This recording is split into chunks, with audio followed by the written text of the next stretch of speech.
Right, so now that we have Tails installed and we learned how to boot into it, in this lecture I want to give you a basic overview on this operating system.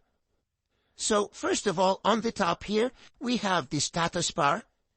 On the top left, we have the applications menu, which contains a number of applications categorized nicely in terms of what they can be used for. In the favorites, you have your programs that you'll probably be using most of the time. We have the Tor browser, which we already know what it is and what it can be used for. We have Thunderbird, which is an email client. We have Pigeon, which is an instant messenger that can be configured to not keep any traces of you. We have a password manager, and we have a terminal, which we can use to run Linux commands. You can actually go through all of these and get familiar with all of the offered programs. On the internet here again we have some of the programs that I just showed you. We also have Electrum, which is a Bitcoin wallet. You have Office programs, LibreOffice, that you can use instead of Microsoft Office Word. You have media programs and all the usual stuff that you see on different operating systems. Now don't worry about all of the strange programs that you don't know in here. We will be using a lot of them as we go through the course, so right now I'm just giving you a basic overview of the whole operating system. That's why I'm not going to be running any of them. Beside the applications, we have the Places menu, which will allow you to access different folders in your file system. So as you can see, if we click on the Home, we will actually get a file manager in the Home directory. As you can see in here, you'll get to this exact location if you just double-click the home icon in here. So, again, as you can see here, we have a number of files similar to what you get with Windows. So we have documents, downloads, music, pictures, and so on.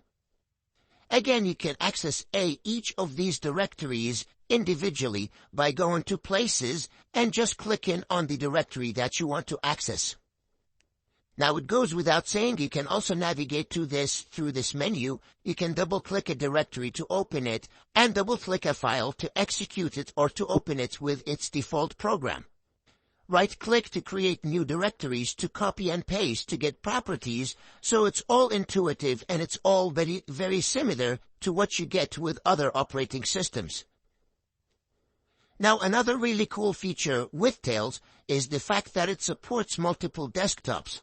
So right now, we have a workspace right here, and let's say this workspace gets cluttered with a lot of applications, a lot of open windows. So let's open another window, for example, on Documents.